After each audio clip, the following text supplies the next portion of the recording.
So ஒரு பக்கம் Subbaraman sir இறந்துட்டாருங்கிற துக்கமும் தீரல எங்களுக்கு. அது அது அதை மறக்கவே முடியாது. அந்த மாதிரி ஒரு மனுஷன், அந்த மாதிரி ஒரு கிரேட் கம்போசர், நல்ல குணம், ஈகோ இல்லாத குணம், அவர்கிட்ட சங்கீதமும் இருந்தது, இங்கீதமும் இருந்தது. அதெல்லாம் பார்த்து நாங்கள் கற்றுக்கிட்டோம். ஸோ அப்படி உள்ள ஒரு இறந்து போனால் கூட அவருடைய ஃப்ரெண்டு எனக்காக என்ன ரெக்கமெண்ட் பண்ணவர், அவரை விட்டுட்டு நான் செய்ய மாட்டேன் அப்படின்னு ஒரே பிடிவாதமாக எல்லா புடிச்சிட்டையும் சொன்னேன். அப்புறம் நேராக சரி நான் அவரை நீங்கள் கேட்டு பாருங்கள், அவர் எங்களுக்கு சந்தோஷம், அவர் ஒத்துக்கிட்டார். நான் போய் ராமூர்த்தியில் காலில் விழுந்தேன். சொன்னானே நான் ஒரு சின்ன விஷயம் சொல்ல போகிறேன். என்ன தம்பி சொல்லுனார். நம்ம 2 பேரும் சேர்ந்து படம் பண்ணுவோம், ராமூர்த்தி விஸ்வநாதன் படம் பண்ணுவோம், கேட்குறாங்க சுப்பராமனை விட்டு போன படத்தை எல்லாம். அப்போ அவர் சொன்னார், தம்பி நீங்கள் நல்ல வாய்ஸ் இருக்குது, கடவுள் கொடுத்த ஞானம் இருக்குது, ஒரு கற்பனை இருக்குது, நல்லா ஹார்மோனியம் வாசிப்பீங்க, நான் எப்படி பாடுவேன், நான் என்ன செய்ய முடியும் உங்களோட உட்காந்துக்கிட்டு, அதனால் நீங்கள் இருக்கிறது எனக்கு பெரிய துணை. என்ன நீங்கள் ஒன்றும் செய்யணுங்கிறதில்ல, உங்களை பார்த்தாலே எனக்கு இன்ஸ்பிரேஷன் வரும். நீங்கள் இப்போ எனக்கு தெரியும் நீங்கள் சுப்பராமன் கூட இருக்கும்போது என்ன பண்ணுறீங்கன்னு, எனக்கு அந்த துணை இருந்தால் போகிறோம், நீங்கள் தான் இருக்கணும் என் கூட, ராமூர்த்தி விஸ்வநாதன் போட்டுக்கோம், நான் எல்லாத்தையும் சொல்லிடுறேன். இது என்ன நியாயம் தம்பி, என்னையும் பாதி சம்பளம் எனக்கு கொடுக்குறேங்கிற, அந்த சம்பளம் எனக்கு இஷ்டமே இல்லைன்னாரு. நான் அவரை ரொம்ப போராடி கஷ்டப்பட்டு சம்மதிக்க வச்சேன் இந்த விஷயத்துக்கு. Such a great man. சொல்லுவாங்க விஸ்வநாதன் ராமூர்த்தின்னு, அப்புறம் எப்படி அந்த பேர் சொல்லுவாங்க. அதுக்கப்புறம் தேவதாஸில் நாங்கள் அப்போ இவங்க சிஆர் சுப்பராமன் சார் எவ்வளவு படத்தை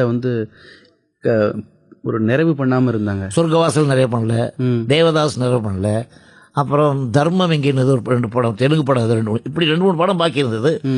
பரணி பிக்சர்ஸ், அதான் பாலுமதி கன்சர்னில் படம் ஆரம்பிக்கல. அப்போ அந்த படம் கூட அவர் பண்ண வேண்டிய படம் அவர் ஆரம்பிக்கல. ஸோ இந்த பொசிஷனில், இப்போ இந்த சிச்சுவேஷனில் நாங்கள் ஒத்துக்கிட்டோம் 2 பேரும் செய்கிறோன்னு. ஒத்துக்கிறதுக்கப்புறம் தேவதாஸ் பண்ணோம். தேவதாஸில் 2-3 ஹிட் சாங் நாங்கள் தான் பண்ணோம். உலகே மாயம் வாழ்வை மாயம், ரீரெக்கார்டிங், சந்தோஷம் வேணும்னால் இங்கே கொஞ்சம் கண்ணால் பாருன்னு, பாராமுகம், இதெல்லாம் பண்ணிருக்கோம், ரீரெக்கார்டிங் பண்ணோம். பட் எங்கள் பேர் போட வேணான்னு நாங்களே தான் சொன்னோம். சுப்பராமன் சார் பேர் இருக்கட்டும் அப்படின்னு சொன்னோம். அப்போ ப்ரொடியூசர்ஸ்க்கெலாம் தெரிஞ்சது இந்த மாதிரி வந்ததுக்கு. அதுக்கப்புறம் பணம்னு ஒரு படம் வந்தது. அப்புறம் நிறைய படங்கள் அப்படி வரிசையாக புக்காக ஆரம்பிச்சது. இப்போ என்எஸ்கே என்னை கண்ணகி கம்பெனிலேருந்து பார்த்து என்னுடைய டேலண்ட் தெரிஞ்சது. கண்ணகி கம்பெனியில் வேலை பார்த்தது உங்களுக்கு பெரிய ஒரு ஓப்பனிங்காக இருந்திருக்கு இல்லையா? பல பேர் சின்ன பாருண்ணே, பி கண்ணாம்பா, எஸ்வி வெங்கட்ராமர், குன்னக்குடி வெங்கட்ராமர், இவர் பாலையா சார். ஸோ தட் எனக்கு எதுக்கு சொல்ல வேணா, அப்போவே என்னுடைய டேலண்ட்டை, என்னுடைய விவரங்களை, என்னை பற்றி ஒரு சிறிய சிறிய ஒரு எதிர்காலத்தை பற்றி நிர்ணயிக்கக்கூடிய சக்தி உள்ளவங்களாம் என்னை ஆதரவு கொடுத்தாங்க. ஸோ அந்த ஒரு பாயிண்டை வச்சுட்டு தான் நான் என்ன பண்ணேன், என்எஸ்கேட்ட போனேன். என்எஸ்கே சின்ன பிள்ளைன்னு தெரியும் எனக்கு, அவர் கூட நிறைய நான் பழகியிருக்கேன். ஸோ அவர் என்ன சொன்னார், படம் முடிஞ்சு பேர் போடுறது என்னென்ன, அது மணமகளுக்கெல்லாம் நாங்கள் விளைஞ்சிருக்கோம் சுப்பராமன் கூட என்எஸ்கே கம்பெனியில். என்எஸ்கே இதுலேருந்தே தெரியும் எனக்கு, ஜூப்டர்லேருந்து தெரியுமே, கண்ணகி இதெல்லாம். அப்போ நான் சொன்னேன், அண்ணே வயசில் பெரியவர் அவர் ராமூர்த்தி விஸ்வநாதன் போட்டுக்கலாம் அண்ணே அப்படின்னு. அது சும்மா ஜோக் அடித்தாரா நெசமாக சொன்னார், வேடிக்கையாக சொன்னார். இல்லை நீ சின்ன பையன், நீ அவர் பெரியவர், நீ சரிஞ்சா கூட அவனை தாங்கிக்கணும் அவர், ஆனால் விஸ்வநாத ராமூர்த்தின்னு போட்டு அப்படின்னு ஒரு பையன் அடிச்சு ஜோக் அடித்து அப்படி போட்டார். அதான் கரெக்டுன்னு சொல்லிட்டார் ராமூர்த்தி நாவ். ஸோ விஸ்வநாதன் ராமூர்த்திங்கிற பேரில் அப்புறம் எங்களுக்கு படம் கடவுள் புண்ணியத்துலேருந்து நிறைய வர ஆரம்பிச்சது. இது எந்த வருஷம்? இது 1951. 51 இருந்து அது பாட்டு ஒரு 20-25 வருஷம் பல படங்கள். அதில் பர்டிகுலராக சொல்லணும்னா பல விஷயங்கள் சொல்லலாம். பட் இங்கே ஒரு இன்டர்வல் இப்போ எனக்கு நினைக்கலாம், அந்த ஒரு இடம் நினைக்கும் போது எப்படி நினைக்கிறேன்னாக்கா, எனக்கு ஒரு துணை கிடச்சது, ஒரு நல்ல ஞானஸ்தான் என் கூட சேர்ந்து அதை எல்லாரும் வரவேற்றாங்க ஒரு பீரியடில். ஸோ அந்த விஸ்வநாதன் ராமூர்த்தி வச்சு பல பானாவரிசையில் படங்கள். அப்போ நான் சொந்த படமும் ஒன்று பண்ணிகிட்ருக்கேன். என் கூட நான் சொந்த படம் எடுக்கும்போது மிஸ்டர் பீம்சிங் அவர்கள், ஜிஎன் வேலுமணி அவர்கள், எம்எஸ் சோழமலை அவர்கள், விஸ்வநாதன், நாங்கள் ஜாயினாக சேர்ந்து ஒரு படம் ஆரம்பித்தோம் பதிபக்தின்னு. அந்த வரிசையிலேருந்து பல படங்கள் வந்தது. அதுக்கெல்லாம் நாங்கள் ஒன்றா ஒர்க் பண்ணி பல ஹிட் பாடல்கள்லாம் கொடுத்து, அந்த பாடல்கள் எப்படி கொடுத்தோம்னா காம்பினேஷன், டீம் ஒர்க்கு, சப்ஜெக்ட், அந்த கதை வசனம் எழுதுகிறவங்க, பாட்டு எழுதுகிறவங்க, அதை டைரக்ட் பண்ணுறவங்க. இன்னும் சொல்லப்போனால் என் வாழ்க்கையில் மறக்க முடியாத விஷயம் என்னென்னா, எனக்கு கிடைச்ச பொக்கிஷம் பாடகர்கள். நான் ஹிந்தி படமும் பண்ணியிருக்கேன், அதில் வந்து லதா மங்கேஷ்கர், தலத் முகமது பாடியிருக்கார் சண்டிராணியில், ஓ, முகமது ரஃபி பாடியிருக்கார், ரங்கநாத் ஜாதவ் பாடியிருக்கார், ஹேமந்த் குமார் பாடியிருக்காங்க, லதா மங்கேஷ்கர், சம்சத் பேகம். ஸோ இவங்க எல்லாமே இங்கே நம்ம தமிழ்நாட்டில் எவ்வளோ பெரிய பாலமுரளிகிருஷ்ணன் அவர்கள், டிஎம் சௌந்தரராஜன் அவர்கள், சீர்காழி கோவிந்தராஜன், அப்புறம் வந்து பிவி ஸ்ரீனிவாஸ், அப்புறம் வந்து பாலு, ஜானகி அம்மா, சுஷீலா அம்மா, வாணி ஜெயராம், ஈஸ்வரி, இன்னும் லீலாம்மா, இப்படி எவ்வளோ பெரிய பெரிய பாடல்கள்லாம் பாடினா கூட எங்களுக்கெல்லாம் அவங்கெல்லாம் டீம் ஒர்க்காக இருந்து நாங்கள் என்ன பண்ணுறோம் அதை கவனித்து, அதனால ஒரு பாட்டு போட்டு அந்த பாட்டு அவங்க பாடி எங்களை முன்னுக்கு கொண்டு வந்தாங்கன்னு நான் சொல்லுவேன். டீம் ஒர்க், அந்த பாட்டு, அந்த டைரக்டர், அந்த சிச்சுவேஷன், இந்த பாடல்கள் இருக்கிற அர்த்தங்கள், இதுக்கு பல கதைகள் சொல்லலாம், இன்னைக்கு முழுக்க சொல்லலாம். ஒவ்வொரு பாட்டு எப்படி வந்தது, யாராட்ட எப்படி இப்படி பாட்டு எழுதி வாங்கினேன், எப்படி என்னென்ன காரணத்தால் என்னென்ன துணிகள் வந்தது, இது வந்து இதுக்கு மத்தியில் நான் வந்து அந்த காலத்தில் சென்ட்ரல் ஸ்டூடியோவில் இருக்கும்போது எனக்கு ஒரு அட்மைரர், எனக்கு ஒரு பெரிய ஒரு மகான் ஃப்ரெண்டு வடநாட்டில் யாருன்னா நௌஷாத் அலி அவர்கள். நௌஷாத் அலியை வந்து நான் இறந்து போகிறதுக்குள்ளே பார்க்கணும் அப்படின்னு ஒரு ஆசை. அவரை பார்க்கணும், அவருடைய மியூசிக் ரொம்ப பிடிக்கும். எல்லாரும் திட்டுவாங்க, சுப்பிரமணியன் திட்டுவார், சுப்பையா நாயுடு திட்டுவார், எஸ்வி ஏடா எங்கடா இருந்துட்டு நௌஷாத் அலியை பற்றியே பேசிகிட்டு இருக்கேடா பாரு. அப்போ நௌஷாத் அலிக்கு லெட்டர் எழுதுவேன், நான் ஒரு படம் பார்த்தா இப்படி எங்கே நல்ல விஷயங்கள் வருதோ அங்கே போயிடுவேன். ஒரு மானசீகமான ஒரு அட்மிரேஷன் உங்களுக்கு அவரை பார்த்து. அது அந்த காலத்திலேயே எத்தனை பெரிய பெரிய மியூசிக்லாம் மியூசிக் பண்ணியிருக்காங்களா எல்லாம் நான் ரசிப்பேன். நான் ஒரு எல்லாத்தையும் நான் சொல்லக்கூடிய ஒரே ஒரு வார்த்தை, நான் ஒரு ரசிகன், அப்புறம் தான் கலைஞன். எனக்கு என்ன பிடிக்குமோ அது ஜனங்களுக்கு பிடிக்குங்கிற நம்பிக்கை எனக்கு இருக்குது. அந்த நம்பிக்கை தான் என்னுடைய, உங்களோட ரசிப்பு திறனே மற்றவர்களுக்கு ரசனையாக இருக்கிற மாதிரி நீங்கள் கொடுக்குறீங்க, மூலதனம். அதுதான் மூலதனம். அதனால் நான் ஒரு ரசிகன், டீம் ஒர்க்கு, எல்லாரும் சேர்ந்து பண்ணுறோம். என்னுடைய வெற்றிகளுக்கு நான் மட்டும் காரணம் அல்ல, என்னோட சேர்ந்த பாடகர்கள் இருந்து நடிகர்கள் வரைக்கும், ரசிகர்கள் வரைக்கும். சரி, நீங்கள் வந்து சுப்பிரமணியன் சார் கூட அந்த காலகட்டத்தில் சேர்ந்த போது உங்களை இவங்கெல்லாம் சிபாரிசு பண்ணாங்க, ஒரு 3-4 பேர்கள் சிபாரிசு பண்ணிருக்காங்க. அது ராமூர்த்தி சாரும் ஒருத்தர். இப்படி இவ்வளோ 3-4 பேர்லாம் சிபாரிசு பண்ணி கூட நீங்கள் ராமூர்த்தி சார் கூட ஏன் சேர்ந்தீங்க? சார் ராமூர்த்தி ஏங்க சேர்ந்தேன், ராமூர்த்தி தான் சுப்பிரமணியன் ரொம்ப ஃப்ரெண்டு, வெரி இன்வால்மெண்ட் ஃப்ரெண்ட். அவங்க 2 பேரும் தான் மியூசிக்கை பற்றி ரிசர்ச் பண்ணுவாங்க, தகராறு பண்ணுவாங்க, சண்டை போட்டுக்குவாங்க. சண்டை எங்கே இருக்கோ அங்கே தான் நல்ல குணம் இருக்கு. டிஸ்கஸ் பண்ணும்போது சண்டை இல்லை, சண்டை யாராவது விரோதமா இல்லை, கருத்து வேறுபாடுல ப்ராஜெக்ட் நல்லா வருது இல்லை. அதான் இப்போ சுப்பராமா இதை இன்னும் பெட்டராக போடுன்னு சொல்லுவார் அவர். அதே மாதிரி என்கிட்ட இருக்கிற மியூசிஷியன் எல்லாருமே சொல்லுவாங்க, விஷ்ணு இன்னும் கொஞ்சம் பெட்டராக, என்ன விஷ்ணுன்னு தான் கூடுவாங்க எல்லாம். ஆங்கிலோ டான்ஸ் நான் வந்து வெஸ்டர்ன் மியூசிக்லாம் கூட பெருசாக ஒன்றும் கற்றுக்கல. பட் எனக்கு அந்த காலத்திலே தெரியும், கார்டு தப்பாக வாச்சா, கார்டு என்ன கார்டு, நான் பியானோ படிச்சிருக்கேன், பியானோ மியூசிக் கற்றுட்ருக்கேன். அதுக்கு வந்து தாஸ் டேனியல்னு ஒருத்தர் பெரியவர், அவர் வந்து ஒரு வாத்தியார் ஒருத்தர் இருக்கார், அவர் வந்து இன்னும் எனக்கு இருக்கார். அவர் இறந்துட்டார், அவருடைய பசங்கள்லாம் இருக்காங்க. அவர் டேனியல் சிங்ஸ் அவர் பேர். அவர் எனக்கு வெஸ்டர்ன் மியூசிக்லாம் பியானோலாம், அதுக்கு முன்னாடி பியானோலாம் வாசிப்பேன் நான். திவாகர் கற்றுக் கொடுத்தார் பியானோ திவாகர். ஸோ இவங்களோடலாம் இருந்ததுனால எனக்கு அந்த வெஸ்டர்ன் மியூசிக் மட்டும் தரோவாக ரொம்ப ஸ்டடியாக நான் கற்றுக்கல. இருந்தாலும் தப்பாக பட்டுதான் காதில், எனக்கு காது ஒரு கேள்வி ஞானமோட இந்த இது கொஞ்சம் சேர்ந்ததுனால பூவோட சேர்ந்த நாரும் வணக்கங்கிற மாதிரி தப்பு எதுன்னு கரெக்டாக இது பண்ண முடியும், சீக்கிரம் வந்துடும்.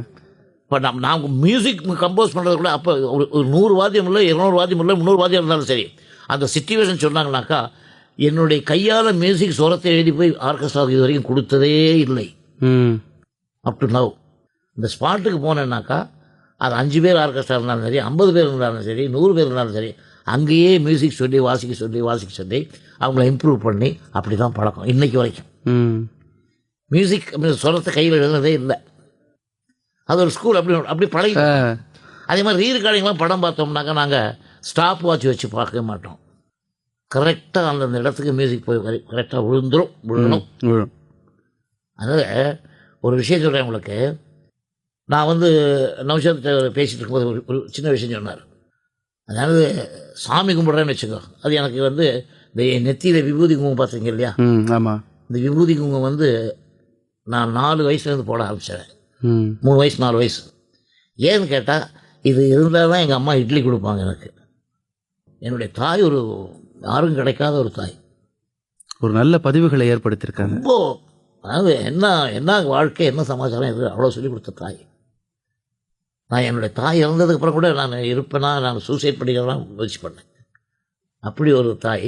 இல்லை அவங்க சொன்ன இல்லையா, இந்த இட்லி கொடுக்க மாட்டாங்களே.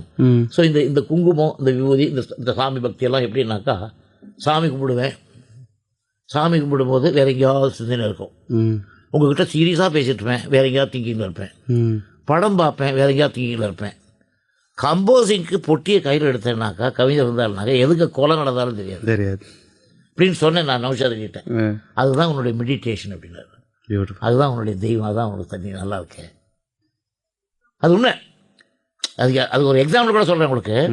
நான் அந்த நவராத்திரி பீரியடில் 9 நாள் ரொம்ப சைவமாக இருப்பேன், சுத்தமாக இருப்பேன், ஒன்றும் சாப்பிட மாட்டேன். எனக்கும் கவிஞர் கண்ணதாசன் அப்புறம் சொன்னேன், இந்த ஞாபகம் அந்த நாள் சொல்கிறேன். அவர் என்ன பண்ணுவார், தமாஷா என்னை ரொம்ப கிண்டல் பண்ணுவார், ரொம்ப கிச்சு கிச்சு காட்டுவார், ரொம்ப வெடிக்க, ரொம்ப ரொம்ப அது அப்படி அவருடைய ஒய்ஃப்கிட்ட கூட வழங்க மாட்டான்னு வச்சுக்கிறேன். அப்படி அவ்வளோ அன்யோன்யமாக இருப்பார். ஒரு நல்ல நட்பு. நல்ல நட்பு.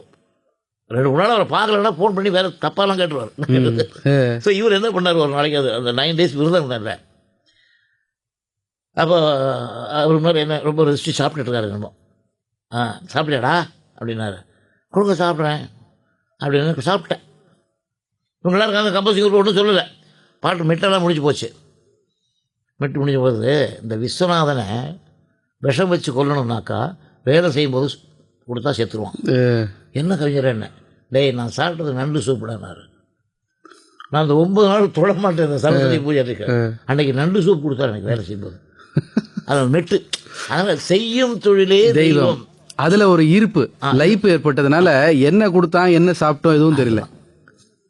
அந்த மாதிரி ஒரு இன்வால்மெண்ட் இருக்கிறனால தான். அப்போ அந்த மாதிரி இன்வால்வ் என்கிட்ட இருக்கும்போது என்னை சுற்றி இருக்கிறவங்க என்ன ஃபீல் பண்ணுவாங்க, அவங்களும் அதே மாதிரி இருக்க முயற்சி பண்ணுவாங்க, விரும்புவாங்க.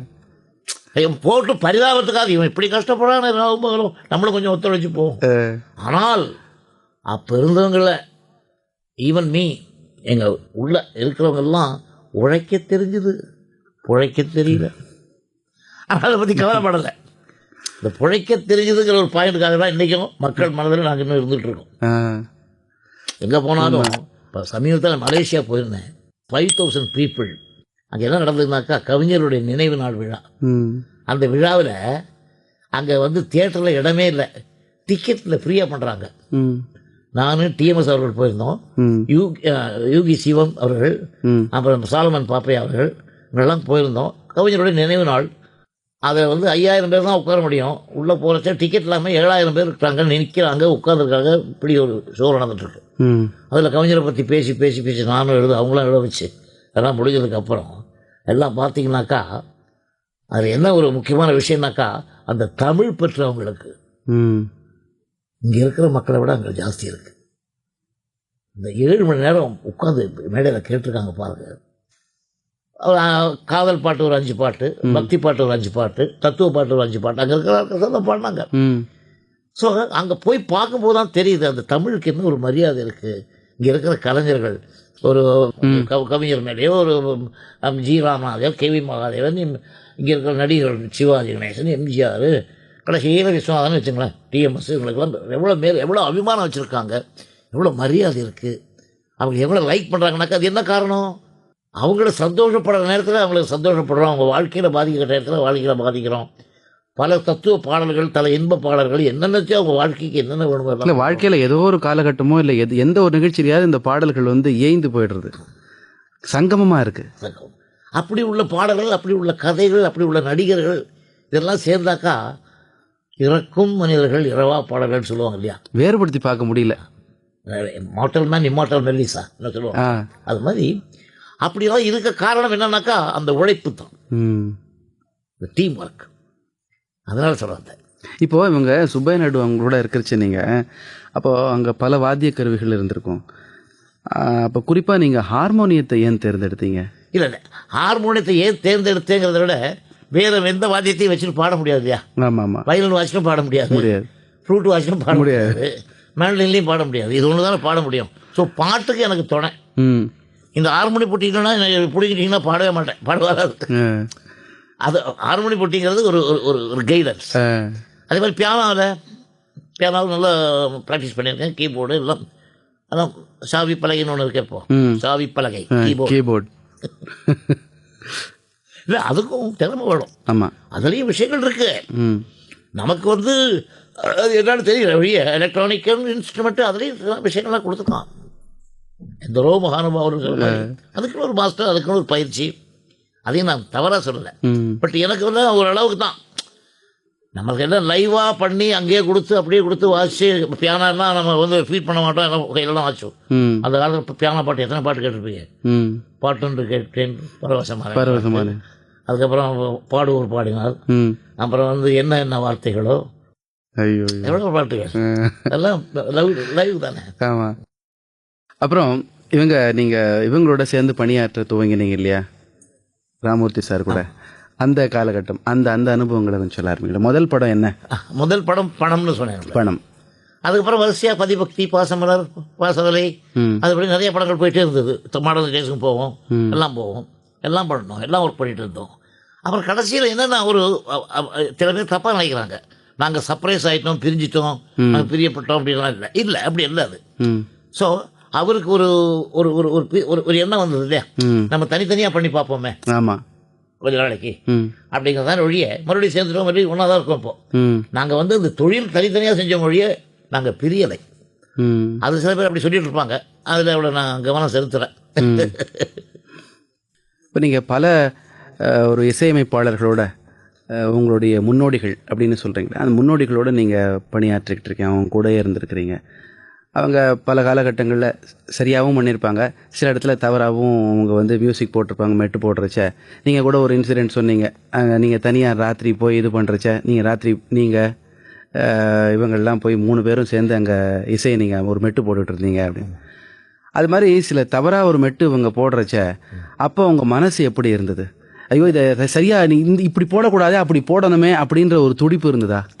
அதாவது எப்படின்னாக்கா, சொல்லத்தான் நினைக்கிறேன், முடியல, அந்த பீரியடில் முடியல. ஏன்னா அப்போ நான் வந்து என்போர்டு தானே, பிகினர் தானே. ஆமாம். இப்போ சில இடத்துல மெட்டு போட்டிருக்க சரியில்லாமல் இருக்கும், அது சொல்ல முடியாது. ஆனால் என்னுடைய முகபாவத்தை பார்த்து கூட சில மியூசிக் டைரக்டர்கள் சேஞ்ச் பண்ணியிருக்காங்கங்கிறது என்னால் சொல்ல முடியும். யார் இது? சுப்பராமன் சார். அது என்ன பாட்டு? துணிந்த பின் மனவேன்னு ஒரு பாட்டு தெரியுமா, தேவதாஸில், துயரம் கொள்ளாது. அந்த பாட்டுக்கு அந்த அந்த அந்த அவர் முதல்ல போட்ட மெட்டு வேறு என்னமோ. அவர் சில பேருக்கு என்ன பண்ணுவாங்கன்னா, அவர் கூட அப்படி தான். ஒரு சிச்சுவேஷன் சொன்னால், ஒரு சிச்சுவேஷனுக்கு கிட்டத்தட்ட ஒரு 10-12 டியூன் போடுவார். அப்பா. இந்த 10-12 டியூன் போடுவாருங்கிறது வேற. ஒரு ரீரெக்கார்டிங் பண்ணுறாருன்னு வச்சுங்க, ஒரு தடவை படம் பார்த்தாருன்னா அவர் பியானோவில் உட்காந்து ஃபுல்லாக கம்போஸ் பண்ணுவார்.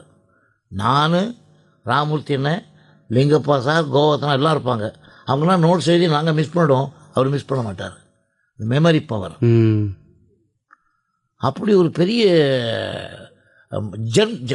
லெஜண்ட்ஸில் நாங்கள் ஒர்க் பண்ணியிருக்கேன். என்ன காரணம்னு கேட்டிங்கன்னா, நமக்கு அதில் வந்து இன்னும் கற்றுக்கணும், தெரிஞ்சுக்கணுங்கிற தாகம் இப்போது இருக்குது. வாழ்க்கையில் வந்து ஒரு மனுஷனுக்கு 2 தான் போதும் சொல்லக்கூடிய வார்த்தை. நிஜமாக ஒரு கலைஞனை எடுத்தீங்கன்னா அது ரெண்டு பாயிண்டில் தான் சொல்லுவான். வயிறு நிறைய சோறு போட்டால் போதும்பான், இல்லை ஓங்கி 4 அடி அடிச்சு ஐயோ போதும்பான். பாக்கி எதுவுமே போதுமே மாட்டான் ஒரு கலைஞர். இல்லை, உண்மைதான். என்னை பொறுத்த வரைக்கும் நான் என்ன சொல்கிறேன், நான் செஞ்ச பாடல்களை நீங்கள் ஹிட்டுங்கிறீங்க, பிரமாதமாக வந்திருக்குங்கிறீங்க, நான் திருப்பி கேட்பேன். கேட்கும்போது ஐயோ இந்த இடத்துல இன்னும் கொஞ்சம் பெட்டராக பண்ணிருக்கலாமே, மிஸ் பண்ணிட்டேனே. இதெல்லாம் தாண்டி சில பாடல்கள் வரும். ஒரு நாள் நான் சொல்கிறேன் உங்களுக்கு, ஒரு சிச்சுவேஷனில், அதாவது ராத்திரி எந்திரிச்சிட்டேன், படுத்து தூங்கிட்டு இருந்தேன், எந்திரிச்சிட்டேன், டிஸ்டர்ப் ஆச்சு, எந்திரிச்சிட்டேன். போய் பாத்ரூம்லாம் போயிட்டு வந்து டிவி ஆன் பண்ணேன். டிவி ஆன் பண்ண உடனே இந்த தேவனை என்னை பாருங்க பாட்டுக்கு ஞான ஒடியில். ஆமாம் ஆமாம், அருமையான பாட்டு. அந்த பாட்டை கேட்டு நான் விக்கி அழுதேன். என் முன்னாடி கேட்குறேன், ஏன் அழுதுறீங்கன்னு. இது யார் கம்போஸ் பண்ண? நான் கம்போஸ் பண்ண மாதிரியே தெரியலையே இப்படி ஒரு பாட்டு. சார் எக்ஸாஜரேஷன் சொல்ல சார், நான் அது எப்படி கம்போஸ் பண்ணுங்கிறத உங்களுக்கு சொல்கிறேன். அந்த பாட்டு மட்டும் நாங்கள் ஒரு 5-6 நாள் டைம் எடுத்துக்கிட்டோம். அவர் கவிஞருடைய ஒரு பெருந்தன்மை, ஒரு நல்ல குணம் என்னன்னாக்கா, இந்த அவருடைய இந்த கிறிஸ்டின் விஷயம் இல்லையா, அதில் வந்து அவருக்கு தெரியணும் இல்லையா, ஆமாம் ஆமாம் அதுக்கு ஒரு ப்ரூஃபான ஒரு ஆள், ஒரு முக்கியமான ஒரு கீ ஆள் வேணும். ஆமாம். ஒரு 4 பிஷப்பை பக்கத்தில் வச்சுக்கிட்டு ஆ என்னென்ன வார்த்தை எப்படி எப்படி வரலாம், ஆ எப்படி இப்படி பட்டா நல்லாயிருக்கும், இதுக்கு இசை என்னையும் நானும் இருக்கனே எனக்கும் வரணுமே அதையோட. ஸோ உட்காந்து ஒர்க் பண்ணி அந்த பாட்டை அந்த டிஎம்எஸ் சௌந்தரராஜன் வச்சு பாட வச்சு அந்த சிச்சுவேஷனில் அந்த சிவாஜி ஆக்ட் பண்ணி அதெல்லாம் மறந்து போச்சு அந்த பாட்டு கேட்கும்போது எனக்கு. எங்கேருந்தோ ஒரு பாட்டு இப்படி வருது, இந்த மாதிரி சில டயத்தில் இருக்கும். அதெல்லாம் ஒரு கலைஞனுடைய, நீங்கள் அவனுக்கு என்ன கோடி ரூபா கொடுத்தாலும் அவ்வளோ சந்தோஷம் இருக்காது. இப்படி பல பாடல்கள் இப்போ நீங்கள் பார்த்தீங்கன்னாக்கா, நான் சொல்கிறேன் ஒரு சின்ன அனுபவம் சொல்கிறேன். ஒரு கச்சேரிக்கு போயிருக்கேன், கல்யாண கச்சேரி. இப்போ ஒரு 2 வருஷத்துக்கு வர பழைய காலமே இல்லை. இப்போ ஒரு கல்யாண கச்சேரி போயிருந்தபோது 8:30 மணிக்கெல்லாம் கச்சேரி முடிச்சாகணும். ஒரு 8:15 மணிக்கு 8:20 மணிக்கு ஒரு சிட்டு ஒன்று வருது. அந்த சிட்டில் என்ன தவிர இருக்குது, பாவ மன்னிப்பு என்ற படத்திலிருந்து பால் இருக்கும் பழம் இருக்கும் என்ற பாடலை விரும்பி கேட்கின்றாள் 74 வயது கிழவி. மகனே தயவு செய்து எனது ஆசையை பூர்த்தி செய் அப்படின்னு ஒரு லெட்டர், ஒரு சிட்டு கொண்டு கொடுத்தான். அந்த சிட்டை பார்த்தோம்னா கொஞ்சம் நான் அசந்துட்டேன், கொஞ்சம் கலங்கிட்டேன். ஏன்னா வயசில் பெரியவங்க. ஆமாம். என்ன இது கேட்டிருக்காங்க. உடனே அன்னைக்கு பார்க்க சுசீலா வரல, வேற ஒரு டூப்ளிகேட் அதுக்கு பதில் ஒரு அதுவும் நல்லா பாடும், நிர்மலா நினைக்கிறேன். அது வந்ததுக்கப்புறம் நான் தான் அம்மிங்க பாடியிருக்கேன். சின்ன மியூசிக் தான், அதை அங்கேயே செட்டப் பண்ணி ஒரு ஞாபகப்படுத்தி அதை வாசிட்டோம். வாட்சி இன்னொரு பாட்டு முடிஞ்ச உடனே ஆர்கெஸ்ட்ரா முடிஞ்சு போச்சு. நான் சந்துருக்கிட்ட சொல்லி அவருக்கு செட்டில் பண்ணி ஆச்சு, டயர்டாக இருக்குது போகிறேன்னு நான் அவசரமாக போயிட்டு வர்றேன். இதே ராஜேஸ்வரி கல்யாண மண்டபத்தில் 4வது ரோடில் ஒரு அம்மா உட்காந்துருக்காங்க, 3/4 பேரும் இது இருக்கிறாங்க. போன உடனே இப்படி தட்டினாங்க என்ன கையை தட்டி. பார்த்தா திரும்பி பார்க்குறேன், இந்த தலையில் போட்டு இந்த முக்காடு விழுந்துச்சு, மொட்டை அடிச்சிருக்காங்க, கண்ணாடி போட்டிருக்காங்க, பொலன்னு கண்ணில் தண்ணி வருது. என்னம்மா அழுகுறீங்க? அந்த சிட்டு கொடுத்ததுனால நீ நீடோழி வாழணும். நான் நல்லா தானே பாடினேன், ஏன் அழுகுறீங்க? தப்பாக பண்ண நான் பாட்டை? இல்லை சொல்லுங்கம்மா. திருப்பி விக்கி அழுகுறாங்க. சொல்லுங்களேன். இல்லை இந்த பாட்டு நீ எப்போ ரிலீஸ் பண்ணியோ, எப்போ பிக்சர் வந்ததோ, எப்போ ரெக்கார்டு ரிலீஸ் ஆச்சோ, அன்னையிலேருந்து இந்த பாட்டை நானும் என் புருஷனும் டெய்லி ராத்திரி 10 மணிக்கு போட்டு 12 மணி வரைக்கும் திருப்பி கேட்டு தான் நாங்கள் தூங்குவோம். இப்போ இந்த பாட்டை கேட்டது 2 வருஷம் 3 வருஷம் ஆகுது. ஏம்மா இப்போ ஏன் கேட்கல? பார்த்தீங்க, என் புருஷன் செத்து போயிட்டான். என் புருஷனுடைய ஞாபகத்துக்காக இந்த பாட்டோட பாட சொன்னேன். நீ நல்லா இருக்கணும். எவ்வளோ பெரிய ஆசீர்வாதம். அவங்களுக்கு இப்படி உள்ளங்களுக்கு நான் இருக்கிறனால போகிறேன். எனக்கு அந்த உள்ளங்களில் இன்னும் வாழ்ந்துகிட்டு இருக்கீங்களே. நான் இப்போ எவ்வளோ பாக்கியம் பண்ணேன், எவ்வளோ எங்கள் அம்மா பண்ண புண்ணியம் எனக்கு கடை கொடுத்த ஆசீர்வாதம், பெரியவங்க ஆசீர்வாதம். இப்போ சமீப காலத்தில் 2 வருஷத்துக்குள்ள இப்படி பல இன்சிடென்ட் சொல்லலாம் உங்களுக்கு. பல இன்சிடென்ட் ஜென்ரேஷன் சொல்கிறாங்க, அதையும் நான் ஒத்துக்க மாட்டேன். நம்ம பத்மநாபன் சாரோட தான் நாங்கள் ஒரு கச்சேரிக்கு போயிருந்தோம், பாண்டிச்சேரிக்கு. அன்றைக்கி அந்த எல்லாம் ஆல்கியோடைய வேலையை முடிச்சுட்டு லைவாக பாடுறதுக்காக மேடையில் உட்காந்துருக்கோம். அங்கே ஒரு பையன் சிட்டு கொடுத்தான். இந்த சிட்டை பார்த்தேன், அந்த மைக்கிலே கேட்டேன் அந்த பையனை, உன் பேர் என்னான்னு கேட்டேன். பேர் சொன்னான். இந்த சிட்டு நீயா கொடுத்தியா இல்லை யாராவது எழுதி கொடுத்தாங்களா உனக்குன்னு கேட்டேன். இல்லை அங்கிள் எனக்கு பிடிச்ச பாட்டு தயவுசெய்து பாடு கேட்டான். அப்போது நான் ஜனங்கிட்ட சொன்னேன், இந்த பையனுக்கு பிடிச்ச பாட்டு எழுதி கொடுத்துருக்கான், ஆனால் அந்த பையனுக்கு 18 வயசு தான், இந்த பாட்டுக்கு 38 வயசாகுதுன்னு. ஓ, நெஞ்சில் ஒரு ஆலயம் படத்திலிருந்து நினைப்பதெல்லாம் நடந்து விட்டார் பாட கேட்கலாம். ஆனால் நான் பாடினேன், பிபிஎஸ் வரல. அது மாதிரி பல பாடல்கள் மனசனுடைய வாழ்க்கையை தொடக்கூடிய அளவுக்கு வெறும் மீட்டர் மட்டும் இல்லாமல் மேட்டரும் மீட்டரும் இருக்கணும். மேட்டரும் இருக்கு, மீட்டரும் இருக்கு. இந்த இசை இருக்கு இல்லையா, அதாவது அந்த மெலடி, அந்த சுகம், இதை மறக்கவே முடியாது இந்த வாழ்க்கையில். பாட தெரியாதவங்க கூட ஏதாவது கொஞ்சம் சோகமாக இருந்தாக்கா மயக்கமாக கலக்கமான பாடுவான். அந்த மாதிரி பாடல்கள் அமையிறது என்னன்னு கேட்டிங்கன்னா, அதுதான் இறைவன் கொடுத்த வரம்னு சொல்லுவாங்க. அப்படி பல பாடல்களுடைய பாதிப்பு பல பேருக்கு இருக்கணும், அதில் தப்பு இல்லை. இப்போ என்னென்னு கேட்டிங்கன்னா, நான் ஒன்றில் இருந்து தான் ஒன்று. ஒரு சின்ன உதாரணம் சொல்கிறேன். இப்போது பாருங்கள், இது சொல்லியிருக்காங்க பாருங்க. ஒரு சில டயத்தில் மெட்டு கொடுத்து பாட்டு எழுத வேண்டியிருக்கும். அந்த மெட்டு கொஞ்சம் வித்தியாசமாக இருக்கணும்னாக்கா அதை கவிஞரை விட்டு கஷ்டப்படுத்தி எழுதி ஆகணும். இதில் ஒரு மெட்டில் எனக்கும் கவிஞருக்கும் ஒரு பெரிய சண்டை வந்தது. நான் சொன்னேன், மெட்டு என்னன்னு கேட்டிங்கன்னா, நான் நன்னா நன்னா நன்னா நன்னா நன்னா நன்னா நா நன்னா நன்னா நன்னா நன்னா நன்னா நன்னா நா நன்னா நன்னா நா நா நன்னா நன்னா நா. டேய் இல்லை, நீ பாட்டுக்கு நான் சொல்லிட்டே போயிட்டு இருக்கேன். நான் எங்கடா போவேன் தமிழுக்கு? அறிவு கட்ட முட்டோம் வேற டியூன் போடுறாரு. எல்லாரும் அசந்து போய் உட்காந்துருக்கோம். பாலச்சந்தர் டைரக்டர், கம்போசிங் குரூப் எல்லாம் சைலண்ட் ஆகிட்டாங்க. இது வேறு மெட்டுப்பாடு இருக்குல்ல, இப்போ வார்த்தை வராது அப்படின்னாரு. அது நல்லா கண்ணடிச்சு எல்லாரும் போயிட்டாங்க. கோச்சிட்டு போயிட்டார் கவிஞர். பக்கத்து ரூமில் இருக்கார். டைரக்டர் கூப்பிட்டாரு, இந்த பாட்டுக்கு எப்படியாவது அதை ஏக்கி விட்டு எழுதி வாங்கணும். அவரை போனேன், 2 பேரும் பேசணும். என்ன ஐயா நீ கவிஞனா? உன்னுடைய ஒரே சந்தத்துக்கு எத்தனை மெட்டு போட்டிருக்கேன்? நீ கொடுத்தது சந்தம், ஒரே சந்தம், அதுக்கு எத்தனை மெட்டு போட்டுருக்கேன்? இப்படியெல்லாம் பண்ணிட்டு அந்த பாட்டுகளை என்ன பெரிய மெட்டு போட்ட நீ கேளு. வீடு வரை உறவு, வீதி வரை மனைவி, காடு வரை பிள்ளை, கடைசி வரை யாரோ. ஆச்சா, பேசுவது கிளியா இல்லை பெண்ணரசி மொழிய.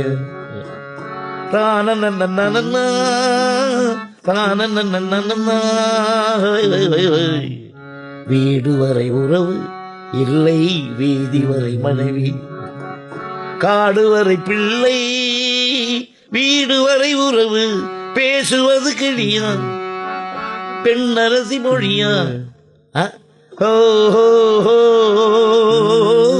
மாம்பழத்து வண்டு பாசம் சம்திங் லைக்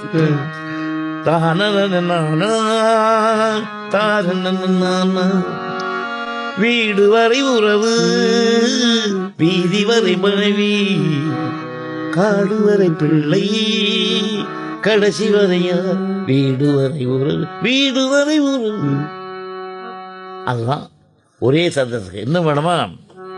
வீடு வரை உறவு, வீதி வரை மனைவி, காடு வரை பிள்ளை, கடைசி வரை யாரோ, காடு வரை பிள்ளை, கடைசி வரை யாரோ, சின்ன சின்ன ஆசை, பேசுவது கிளி. ஒரே சந்தத்தை வச்சு என்னென்ன பண்ணலாம்னு பண்ணிருக்கோம். மியூசிக் எல்லாம் பண்ணிடுவாங்க. நீ இந்த சந்தத்துக்கு எழுத மாட்டேங்கிறீ, நீ என்ன கவிஞன் அப்படின்னு சண்டை போட்டேன். இவருக்கு கோபம் வந்துருச்சு, ரோஷம் வந்துருச்சு. பொத்திட்டு வந்தார், வாடா பெரிய டியூன் போடலாம், வாசிக்கலாத. நான் என்ன பண்ணேன், இந்த இடத்துல இது நடந்த விஷயம், இதெல்லாம் ஒரு 1 hour கூட முடியும் இந்த விஷயம். நான் என்ன பண்ணேன், வந்த உடனே நைஸாக கண்ணடிச்சிட்டேன் பாலச்சந்தருக்கு. ஓகே அப்படின்னு. வாசிக்கலாம், பெரிய மெட்டு போட்டாராம் கவிஞர். நான் என்ன பண்ணேன், லா லல்லா லல்லா லல்லா லல்லா லல்லா லல்லா லா லல்லா நித்ரா லா லா லா எழுதிக்கோ. வான் நிலா நிலா அல்ல பொன்வாலிபம் நிலா